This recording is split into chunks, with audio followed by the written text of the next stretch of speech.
Hi, I'm Matt Mellis. I'm an aerospace engineer for NASA, and I worked on the Shuttle program for a good number of years. And I'm here with my colleague today, Kevin Burke, who participated in the acquisition and deployment of the 30 or so clips that you're going to see in just a few minutes. Now, and Kevin, thanks for being here today. Glad to be here, Matt. What you're going to see is what I consider to be the best of the best state-of-the-art imagery on both film and high-definition video that the Space Shuttle program is capable of producing today. And not only does it serve a technical purpose, and we'll get into a lot of that detail as we get into the movies here, but it also serves as an enormous inspirational and educational aspect for all of NASA's stakeholders. There's a number of intents that we have for this production, and one of them is to pay tribute and commemorate the Shuttle program, which has essentially been a 30-year program, and it's nearing completion as we go to final print with this production. We also want to pay tribute to the men and women that made all of this imagery possible over the years of different missions and launches that we've had. And also to give a view that not very many people see outside the NASA family of these fantastic pictures that are used largely for engineering purposes, and to let everyone on the outside of the NASA family have insight as to what goes on with the shuttle when it launches. I think this is a very moving set of clips that you're about to see. We're opening here with this somewhat stylized view of one of the launch sequences that actually is going to play out in the upcoming clips. And I've got a little soft focus on it, and thought we would open it up with a couple of fun facts about the shuttle. It really is an amazing piece of equipment. It has phenomenal amount of fuel that it burns over the 8 minutes during its trip to orbit. And when they get up there, in that short 8 minutes, they're going about 5 miles a second, which is a pretty spectacular achievement for a piece of machinery. So this is how it all happens. This is how the machine does its job, and the film speaks volumes.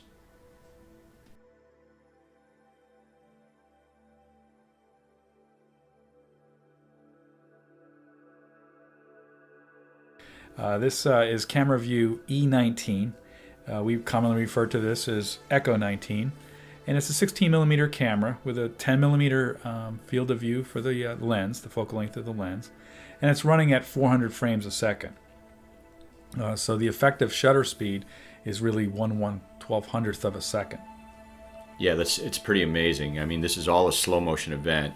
And basically you're going to see the 6 seconds prior to launch of the vehicle as the Space Shuttle main engines turn on. Now, the purpose of this camera, they all have different purposes. Most of these, if not all of these cameras that you're going to see in this production are engineering cameras to look for different engineering aspects of the launch process.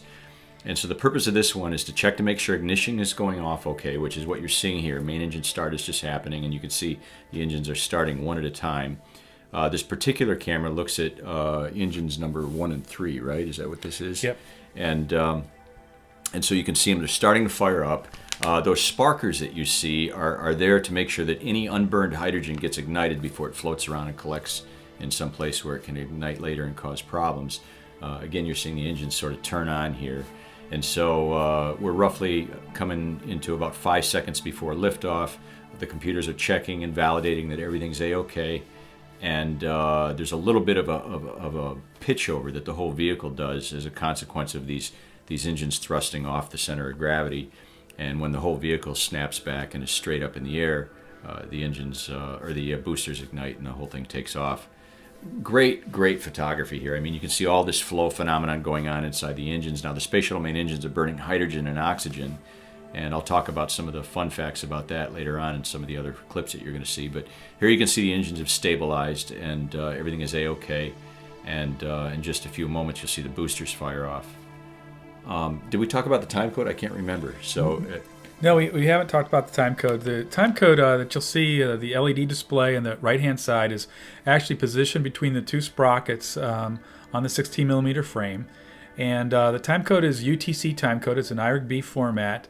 And you'll see that it's 21 hours, being UTC at 5:02 p.m. local time, 2 minutes, 11 seconds, and the three digits that are moving in the upper right-hand corner would be representing a thousandth of a second. The solid number 1, the second digit from the top, is indicating the synchronization of the camera as more of a technical parameter. And that is on every camera to synchronize the field of view, synchronize the time.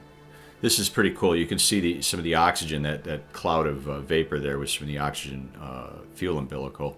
Of course, the solid rocket boosters have now ignited, and the whole vehicle is lifting off the pad. And you can see sort of the glory of this moment. I mean, there's an enormous amount of fuel being burned.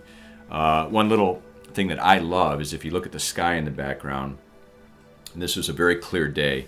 These pictures were selected, or these movies were selected because of the wonderful photography that we got on this day. And you can see the sky deep into this dark blue, and that's because, as Kevin will talk later on, that we got into color correction that we do post launch to make sure that we're capturing all of these the events that are going on, all of the flow events. So here the vehicle is clearing the pad, and we're on our way.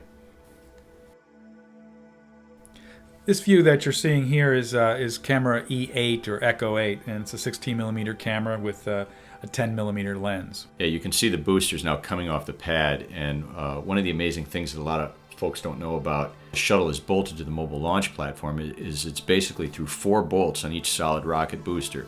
And the intent of these cameras is to watch that bolt, which is an explosive nut bolt arrangement, and the bolt weighs about 100 pounds, I should say. And these nuts fracture, and the bolts slap down into a holder that you're actually sort of seeing in the foreground here. And they literally release the vehicle from the pad and allow it to take off. So for obvious reasons, we have a camera on each one of these explosive hold-down posts, and to make sure that they're operating, they're a critical aspect to the launch process. We want to make sure that they're operating good. So you can see that puff of smoke coming out. And actually, if you want to put the remote on a frame-by-frame stop action, you can actually see the flash as it explodes. Now, Kevin, here's where you guys really did a fantastic job of capturing the detail in the plume through this automatic aperture on the cameras. You want to talk about that a bit? Sure. Many of the 16 millimeter cameras that are on the MLP and pad structure have an automatic exposure control. It's the only real way to keep the exposure, the high dynamic range exposure from pre-ignition of the SRBs through the liftoff out of the frame of view. So the camera has basically an automatic exposure. Right. Now look at the sky on the left thing, and see how it gets dark. Actually, on both sides, you can see how it turns that deep blue. That's the automatic aperture in action right there, right? Allowing it to see the detail in the pad structure and also in the flame. Yeah. I mean, when you see a launch in real life, you can't see any detail with the naked eye in the plume. It's just like looking into the sun almost. It's so bright. We can see some of the water from the launch pad. There's a cooling water that comes out. We'll talk about that later. That's splashing onto this quartz protective glass that the camera's behind. Of course, they're in these explosion-proof containers, right, to keep the cameras safe and sound. Cameras were harmed in this in the making of this movie. That's right. The cameras are in an explosion-proof box, which is nitrogen purged, and the quartz glass on the front protects the lens. In most cases, there are some cases where there's damage, and if that's the case, the lenses will be repolished, reground, or whatever's necessary to bring them back into optimal condition. Well, Matt, this next view coming up is Echo 18 or Camera 18, and it's a 10 millimeter lens and looking at the TSM or the tail service mast carrier disconnect. Yeah, the umbilicals, there's one on each side of the orbiter, one for the liquid oxygen fueling and one for the liquid hydrogen fueling. Those are primary purposes. You can see there's a lot of other instrumentation on these things in feed lines. But these cameras, their intention is to make sure we get good retraction of this, and there's actually a huge 20,000-pound mast that pulls these things inside the tail service mast for the door to slam shut and protect them from the hostile environment on the outside. Now, these umbilicals are about 4 feet wide by 6 foot tall, so you don't really get a sense of scale when you're looking at these in these movies. But they're as big as an average-sized human being, so they're quite large. One of the interesting photographic challenges that we run into in photographing the TSM carrier disconnect from the inside of the tail service mast is once that door closes, it's pitch black in there. So there's a set of series of tungsten lamps that provide illumination, and the vibrations, the tremendous amount of vibrations that are induced during the liftoff, really rattle those lights, and keeping them from having those bulbs break has been quite a challenge. In fact, they are in the process of changing those lights over to the new LED arrays that provide more stability and less frequency of having the bulbs go out before the film runs out. They're a lot more robust to that kind of environment. Okay, Matt, this is Echo 001, and this is one of the 4 cameras on the edges of the MLP deck. This camera happens to be on the northeast corner of the MLP deck, and it's a 16 millimeter camera, as all the ones on the MLP are, and 10 millimeter focal length. It's a wide angle view, and the effective shutter speed is about 1/1200th of a second. For our viewers, you can see that we pulled a little bit away back from the vehicle now. We're taking a little bit of a wider view. There's the SSMEs just firing off there, and you can see the plume in the background growing. In fact, if you look carefully against the plume there, you can see a couple of cameras. Why don't you mention what those are, Kevin? Those are some MOTV cameras, operational television cameras that are used for surveillance of the vehicle. They and are piped back live to the launch control complex. The signals. So the SSMEs are firing. You can actually see the launch tower on the right-hand side of the screen. And again, they go on for about 6 seconds. Computers are making sure that everything's working.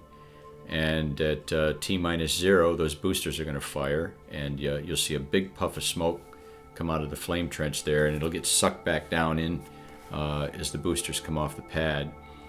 And these two sort of structures, one standing just to the left of the left booster and one standing just to the right of the right booster, are called rainbirds. And there's some piping sort of flat against the launch pad as well that sort of connect all these things together. There go the boosters firing. And all of this fresh water, 300,000 gallons to be exact, comes pouring out of those rainbirds and onto the launch pad to deaden the acoustic noise and cool the pad down. So that's where the water comes from in some of these camera shots. And here you can see the AEC, the automatic exposure control on the cameras, taking over as the booster plume comes into view, and allows to see the AEC allows you to see the detail both in the plume as well as in the vehicle and the structure itself. And you can also see very good detail on the deck of the MLP. Now, we talk a little bit about the purpose of each one of these cameras, and this one is to look for some structural anomalies on the vehicle, some thermal insulation failures we might have on the tiles or the blankets, etc., and how the water is getting dispersed on the pad. And also we're looking at debris, and actually you can see here that we've got quite a bit of debris in the field, and debris is a big concern for the shuttle folks, and we want to keep an eye on it to make sure we don't have anything that's going to threaten the vehicle. Now, Matt, you can see that this is this is camera Echo 4, E004. It's on the corner of the MLP deck, and very similar in field of view to the camera we just looked at. One of the things I like to point out is you can see one of the camera box enclosures we were talking about a little bit earlier on the left-hand side of the frame, right in front of the left SRB. Yeah, and in fact, as we mentioned earlier in the piece, there's about 125 cameras or so, actually more, that document any given launch. And so, for brevity in this piece and to make it watchable, we had to have a lot of film hit the cutting room floor, and it was really difficult for me to cut a lot of it out because I loved all of the footage. I'm a fan of each and every camera, but that little camera there didn't get its day in the shade. That film of the booster had to. We'll have to have that for the director's cut in the future. And just to give you a perspective, this camera originally captured this scene at 400 frames a second, so it's being played back at 24 frames. So it's about 1/16th of the speed that it was actually captured at, to give us a real-time view. Now you can see here how absolutely gorgeous the day was, and as we mentioned earlier, it was about 5 o'clock in the afternoon. So in the film industry, they call this magic hour, and there's no question about it that this is one of the best times of day to take photographs of the shuttle. You have these rich colors and just a beautiful blue sky. to sort of highlight all of this. So I find these pictures second to none in all of the launch imagery that's been taken. I should say that these boosters shed about 10,000 pounds of mass per second once they're lit up, and that's each, so it's 20,000 pounds combined. And you can really get the feel of that awesome magnitude by looking at these images. There you see a piece of debris in the right, sort of doing a ballet in slow motion there. This is some tie-down string from some water membranes under the SRBs that we'll talk about in a few moments. You know, teams go through this. This is engineering footage, and the teams go through this and identify everything they see in it. Okay, this is camera Echo 36, and this camera is located on the fixed service structure at the 255 foot level. We refer to the fixed service structure as the FSS. It's a 16 millimeter camera with a 16 millimeter focal length lens, and the effective shutter speed is about a 1/1200th of a second, similar to some of the other ones that we've seen. This is a long clip. In fact, this is probably the longest clip that I sort of chose for the production. There's a lot going on in here, but it looks a little boring for a while because those engines are on for a long time. So we're still at 400 frames a second here, right? Yes. Yeah, okay. So there you see the main engines igniting. You can see all of this water pouring into the flame trench. There's the big flash, the hydrogen and the oxygen lighting up. I should tell you that coming out of that external tank, inside there, the cryogenic propellants, liquid oxygen, liquid hydrogen, 750 gallons a second of liquid hydrogen is pouring into that engine cluster, and 280 gallons a second of liquid oxygen. All of these things being combined instantly, effectively instantly, to create this fantastic combustion process, burning 3,000 pounds of propellants to turn it into water vapor every second. And it's almost invisible when it comes out of the engines. So the engines are turning on now, and you can sort of see them glowing against the water pouring into the flame trench. That water's there primarily to deaden the acoustic noise and to keep things cool. And you've got a good look at the belly of the orbiter here. One of the purposes of this camera is to look to see if we lose any tiles due to the shock of ignition of the solid rocket boosters. Now, you're going to see the boosters turn on in just a couple of minutes, and you see those red sort of ribbed surfaces there inside the flame trench. Those are actually membranes to hold water, and those will get burned away, and you'll sort of see that in the film when the boosters fire. There you see them right there, and there's water in there that's sort of getting jarred loose and turning into steam. And I'm assuming, I don't know for sure, that it prevents sort of a recirculation of the exhaust at liftoff. Probably, again, acoustic deadening noise. And there you see those boosters firing off. If you look in the upper left-hand corner, you see the umbilical falling backwards there. And then look at how the space shuttle main engines are punching through that water in the flame trench. That's really cool. Yeah, it is quite a dramatic shot, and you can see the auto exposure control on the lens, as we've talked about on some of the other views, really helping to be able to see the detail on the SSMEs punching that hole, as well as looking at the plume from the SRB, and seeing the edge of the belly of the orbiter too. See, the SSMEs aim a little bit off kilt there, and you can see them hitting the upper part of the mobile launch platform as they rise off. Amazing that they capture all that detail in the SRB plumes. It's good stuff.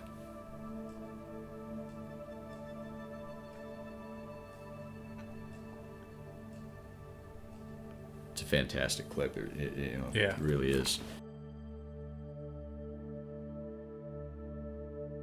This is camera Echo 41. This is on the fixed service structure on the FSS at the 255 foot level. It's a 10 millimeter focal length on the 16 millimeter camera. It's a really interesting view, and Matt, you want to provide some more details about what we're seeing? Yeah, you can see the boosters have already fired, and this big umbilical structure that you see swinging back is actually very massive. The plate on the end of that is about 1.5 by 3 foot square. You'll see a close-up of that in a little bit. That's the ground umbilical to hook up to the venting for the hydrogen tank, and it's got some nitrogen and helium purge lines and some instrumentation to go with it. a pretty complicated structure. You get a picture of that in a minute. If you look at the MLP, or the Mobile Launch Platform, you'll see all the water coming out of the rainbirds under the launch pad. And again, our active exposure kicking in there and giving us a great shot of the plumes as the vehicle clears the tower. Look on the right, you can just see a tad of the SSME burning there, that little blue cone. Fantastic detail there, isn't it? Yeah, it's a great shot.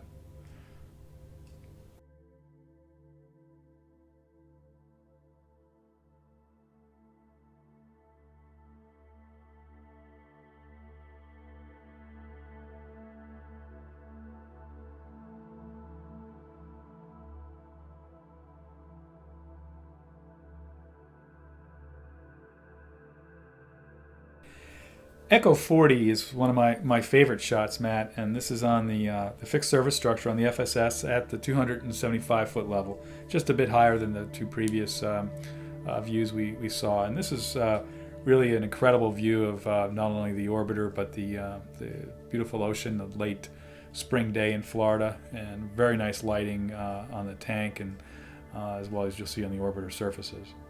Yeah, it truly is magic hour on this. That orange tank, for those that aren't all that familiar with the shuttle, that's foam. That's insulating foam on the tank to keep the cryogenic propellants cold on the inside. Liquid oxygen, liquid hydrogen are pretty chilly when they get into their liquid state. You can actually virtually look into the cockpit here. If you look carefully, you can see the ocean right through the window, just briefly there for a moment. Kind of fun. There's Discovery in all its glory. This engineering view is to look at any possible issues with the tiles or the thermal protection system on the vehicle. And look at that. Absolutely gorgeous. You can see some of the flakes of ice sort of tracking the vehicle as it moves upwards. Remember, as we mentioned earlier, that 3,000 pounds of water vapor a second is coming out of the space shuttle main engines on the back. It's pretty incredible, and it's virtually invisible.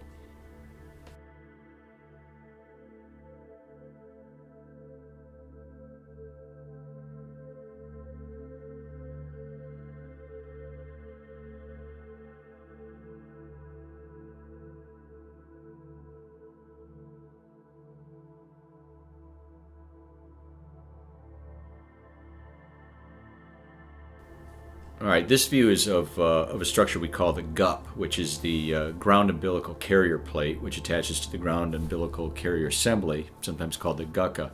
That plate is about 1.5 feet by 3 feet. It's a sizable plate. You don't really capture the scale in this, and you can see the vehicle is now lifted up and it's taking off. That umbilical peels back right at solid rocket booster separation, or detonation. And Matt, this is camera 33, and this is on the FSS. It's at the 235-foot level, and is using a fairly long focal length lens. And you can tell by the field of view that it is a long focal length lens, and it's 75 millimeters. Now, if you look, you can see the boosters kind of surging. It's not a continuous pass. It sort of pushes and then slows down a little bit. And what you're seeing there is the natural frequency of the booster thrust. I believe it was on the order of about 7 hertz, 7 cycles a second, and you can see that go by and hear the aft skirt of the boosters going by with a really nice tight shot of the exhaust.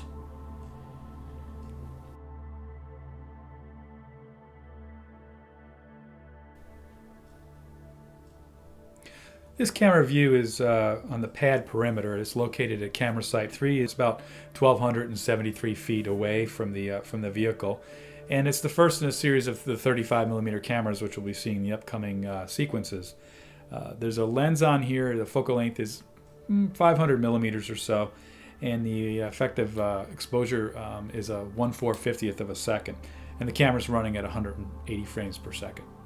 Yeah, it's a beautiful shot, and this is going to, as Kevin said, first in the 35 millimeter shots. They're a little better quality because they've just got more surface area to put an image on. You can see the SSMEs firing and all in nominal operation here. And as soon as they pull away from the pad, you'll see the left booster in the background, centered between the two service tail masts. And just a gorgeous shot right there, looking at the steam coming off the SSMEs. And this is a fantastic capture of what remains behind after the vehicle clears the towers. You have all of this water and steam being pushed around in this amazing hostile acoustic environment. I mean, look at what's going on there. This is all acoustic noise and shock coming from the boosters and the SSMEs. Camera 63 is located on the pad perimeter, one of the camera sites. It's 1,270 feet from the vehicle, and it's using a 105 millimeter lens. The camera's running at 180 frames a second, and that's pushing about 630 feet of film through the camera per minute. Quite a fast rate, especially for 35 millimeter. Yeah, you can see the sparkers going there, just getting ready to turn the main engines on.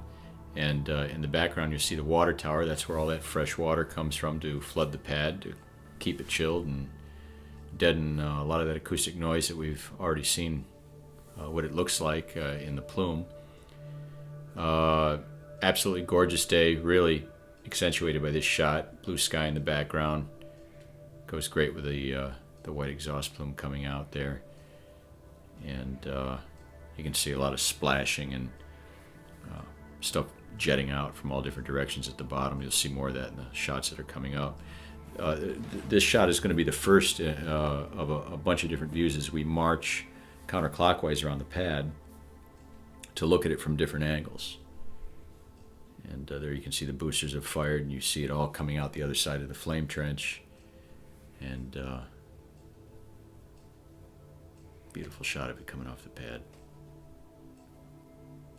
And the lighting at 5 o'clock in the afternoon on this late spring day is just about perfect from this camera view. Of course, it won't be perfect for all the views, but certainly is a nice angle and really illuminates the vehicle as well as the structure very nicely.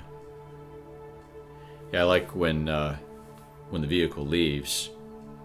I left a lot of these shots run long because I thought it was kind of neat to see what happens afterwards, and you can just see the whole service structure here being engulfed in steam and exhaust from the solid rocket motors. Now, one interesting thing about this particular 35 millimeter format is earlier we mentioned about the time code. And the iRig time code is burned in with an LED display, and on the 35 millimeter format, it's actually in part of the image area because the 35 millimeter format has 4 sprockets per frame. So there's no way to position the LED time code in between the sprockets like we can on the 16 millimeter views. Right. So if you looked at the 16 millimeter, you could actually see the sprockets at the top and the bottom of each frame, and those aren't visible in the 35 as you see here. The camera number is on the lower right hand display of the LED time code, and it's in this case it's camera number 62. So the 35 millimeter format also allows us to put a camera designator number that's fairly often used just to help for viewing purposes and tracking purposes. This again is a 105 millimeter lens and is on the pad perimeter approximately 1,270 feet from the vehicle. Look at the absolute force that all of this stuff is coming out of there. I've talked earlier in the piece about how much is coming out of the solid rocket boosters, 20,000 pounds combined, and then the SSMEs are losing 3,000 pounds of liquid propellants a second.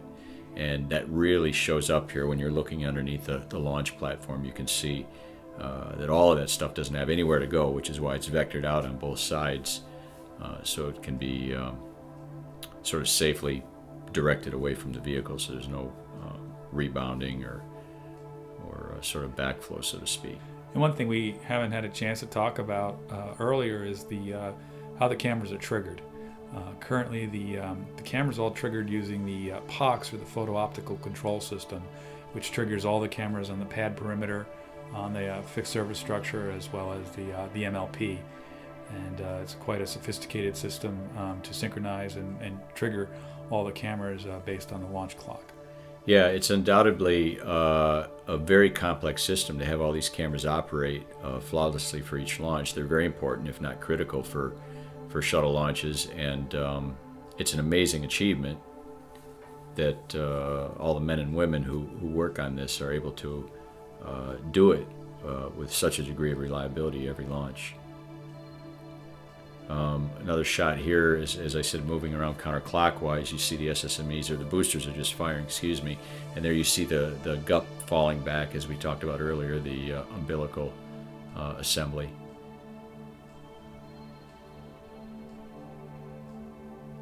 This view is using the same 105 millimeter focal length lens that the other two views we just looked at, and again is about 1,200 feet from the vehicles where the camera site is located.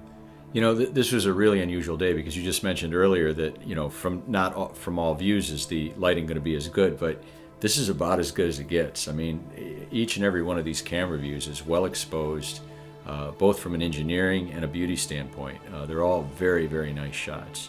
And it's why we selected 124 to be the predominant content in this movie.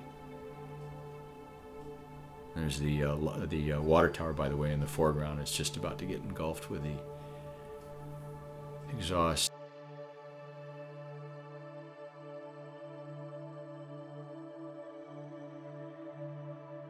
This is a Dog 68. It's a 35 millimeter camera, and it's really intended to be a documentary camera. So it's running at 28 frames per second, not really a high-speed camera. So it's almost real-time, a real-time camera view. It's just a really beautiful shot, and because it's a documentary camera, we're able to enlarge the aperture so that the timing block isn't taking up image area, and present it in its widescreen view, and I think it's quite dramatic. Yeah, from a beauty standpoint, this is probably at the top of my list for favorites. It's just gorgeous quality, fantastic color saturation, and very unusual for shuttle photography to be so beautiful at the same time.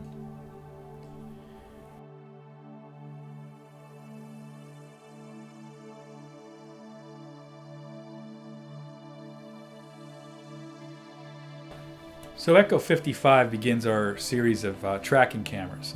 Echo 55 is mounted on a kineto tracking mount, or KTM, which we commonly refer to it as, and it's located at CS1 about 1,200 feet from the vehicle.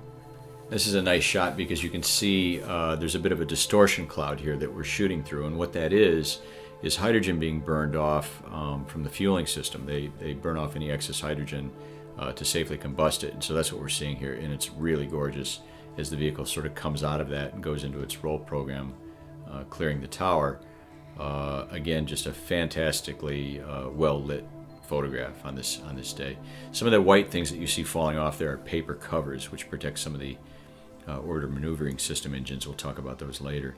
But Kevin, these are all manually operated, right? I mean, there are human beings behind the scenes doing this tracking now. Yes, this KTM, or the kineto tracking mount, has about 4 cameras that are mounted on it. And this particular camera, Echo 55, is one of a pair of cameras and is intended to look at the top half of the vehicle, while the other camera is intended to look at the bottom portion of the vehicle. Right, and we'll see that in the next shot. We'll have one of the views from the bottom of the stack on the next one. In fact, our intent is to have in the deleted scenes on this disc a set of camera pair views sort of pieced together so you can see them simultaneously. So look for that in the extra features.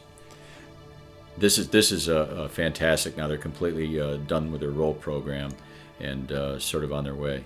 Yeah, the intent of that camera shot is only for the first 1,200 feet of the ascent. Is really the intention of that view, and that takes about 18 to 20 seconds, I believe. Okay, now this is camera 52, and this is, of course, is at the bottom of the stack now, so it's a little different view, and but part of a camera pair again. Right. This camera is, as you said, is 52, and this is located on camera site 2, and is about the same distance, 1,200 feet, 1,270 feet from the vehicle. Nice shot of the SSMEs there. It always amazes me how transparent the exhaust coming out of the SSMEs is. Now this kineto tracking mount is controlled by an operator, manually controlled by an operator who's sitting in the LCC on the second floor below the firing room. And the person, he or she, is using a trackball to track the vehicle. And it's pretty tricky because they're just looking at a little video monitor. and the vehicle is moving much faster in real time than we're seeing. We're seeing it at 1/5 the speed in this particular case of what it is in real time. This Kineto tracking mount also has HD TV cameras that are mounted that are used for what we'll call quick look, what's called quick look, to look at these views in real time and then in near real time when they start the image analysis. This is done while the film is getting processed and transferred. That was a fantastic shot, seeing the sun go right in between the two plumes. And in fact, it gives you an idea how bright these plumes are to the naked eye, because the sun, as it passed through there, wasn't much brighter than the plumes that you saw. Wonderful shot showing the column of fire that the vehicle rises on, and it really contrasts nicely with the blue. Again, highlighting why STS-124 was really the correct mission to sort of springboard off of, to show all the beautiful film.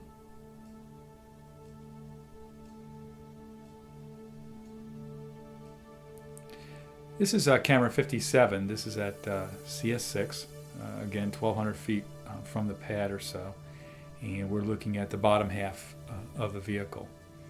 As I mentioned earlier, the camera is mounted on a tracker. A KTM tracker has 4 or 5 different cameras on there, and this is the lower half film camera looking at the bottom of the vehicle.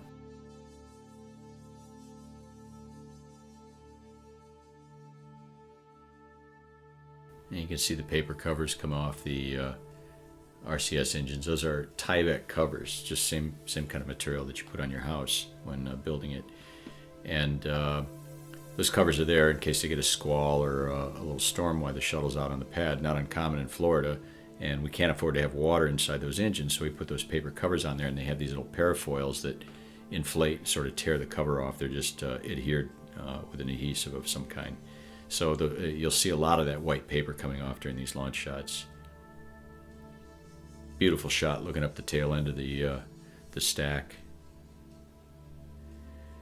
And possibly on the deleted features or the deleted scenes on this disc, we're going to try to edit a piece together showing the camera pair, the views from the camera pairs pieced together, and it should look pretty nice. So look at that on our deleted scenes feature on the disc.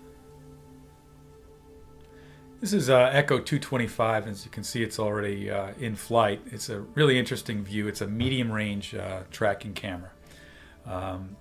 The mount and the camera are located at UCS-4, which is about 2.4 miles north of the pad. One of the reasons I selected this shot to be included on the DVD is because I thought it was really striking and really beautiful how in their roll program, as they went into their roll, the sun sort of peeks over like it does here, and you can see the name pop out, and slowly the whole orbiter becomes lit with the evening sun. And the textures are fantastic here. You can see the thermal blankets, you can see some of the thermal exposure to the thermal blankets, you see some variation in color, and you can see the tiles, literally make out the boundaries of the tiles there. So really a wonderful piece of footage and a remarkable contribution to the DVD from a photography standpoint. The lens that's on the camera is an 150-inch Bashir lens. It's a cat-eye dioptric lens, so it's got a mirror surface. And it's about 4,000 millimeters focal length if you converted the inches to millimeters. Just to give a perspective, Matt, the weight of this lens is about 250 pounds, just the lens itself. It's a huge lens and really unbelievable piece of optics. You can really see a lot of nice textures on this shot too, on the booster. If you look at the forward part of the booster, you can see the access panels and that big line coming off of the external tank. That's actually the oxygen feed line on the external tank. That's where that 280 gallons a second of liquid oxygen are flowing through to the main engines. That feed line's about 17 inches in diameter, so it's a pretty beefy system. And I think another thing to point out here is that this camera mount is manually tracked. So the operator is looking through a bore sight at the camera site, launch vibrations going on all around him or her, and keeping that vehicle dead center in the frame. And it's quite an amazing feat to be able to do that quite so accurately. Yeah, they've done a great job of keeping on target every step of the way. Now they're getting a little further away, obviously, and you can see sort of the glow of those engines starting to come up against the bottom part of the stack there, as they call it, and lets you know that something's going on at the back end of that vehicle. So the next series of shots we're going to see is the views from the HD cameras. And in this particular view, this is from STS-114, Return to Flight. So this was in July 26th of 2005. And we're about 2 miles from the pad, just south of pad 39B here. And the camera is cocked at a 45-degree angle to enable maximum use of the 16:9 aspect ratio that is available with the HD TV cameras. Now it's important our viewers take a good look into the left window there. You can actually see Eileen Collins, who commanded this mission. You can see her suit inside the window. Absolutely amazing. And this is a first, right? This is a first in the program. We started using high-definition video after Columbia. And that was one of the first times we saw this level of detail in photography. That is correct. So this particular camera view is EHV 225. This was recorded on STS-117. It was in June 2006. And the camera is running at 60 frames a second, as all the HD TV cameras do. The orientation of the camera is cocked at 45 degrees to make maximum use of the aspect ratio of the 16:9 frame to get as much of the vehicle, space shuttle vehicle, in the frame as possible. This particular shot I chose because it's well exposed and it shows a beautiful sequence in the roll program, but you also get this really nice vapor phenomenon as the vehicle accelerates to higher speeds. And this is not always visible to the for every launch. It's a consequence of atmospheric conditions, dew point, humidity, etc. So I thought it was kind of a nice touch to this particular image.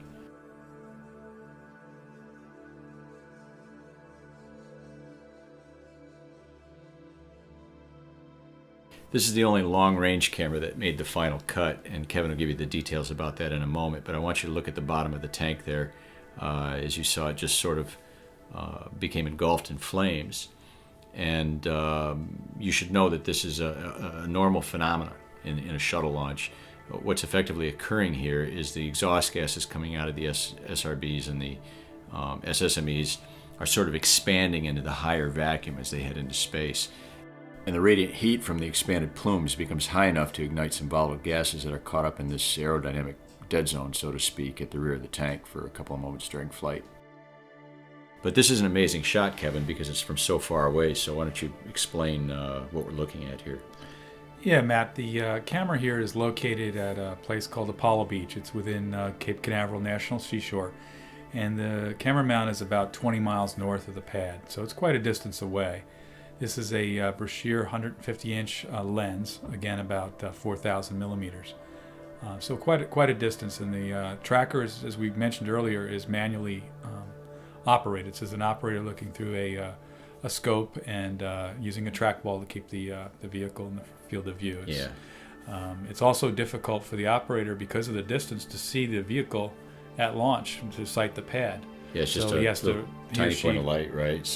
So he or she grabs it on the fly, and it's quite a skill level that needs to be developed in order to do that. Well, and of course we watched our solid rocket boosters separate, which is sort of at the tail end of what we can see with all of the tracking cameras.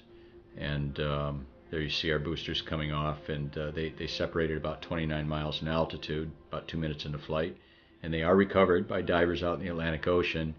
And although they appear to be falling back here, they're actually traveling another 15 miles or so up, just tumbling on their own forward momentum before they peak and then come back down in the Atlantic about 150 miles out, where the diving teams pick them up and bring them back for refurbishment. So this sort of brings us to the end of our production. Hope you guys have enjoyed the commentary. Kevin and I have enjoyed doing it today for you. And as the boosters sort of fade out and the external tank and the orbiter continue on their way to orbit, we want to dedicate this movie to all of the men and women over the 30 years of the program or so that have committed themselves to capturing all of these fine images. It's amazing work. It takes a lot of commitment, and it's extraordinarily tough to do so. And our hats off to them. So Kevin, thanks for doing this with me. Thank you.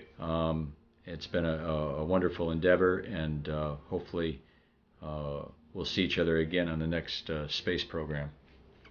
So signing off.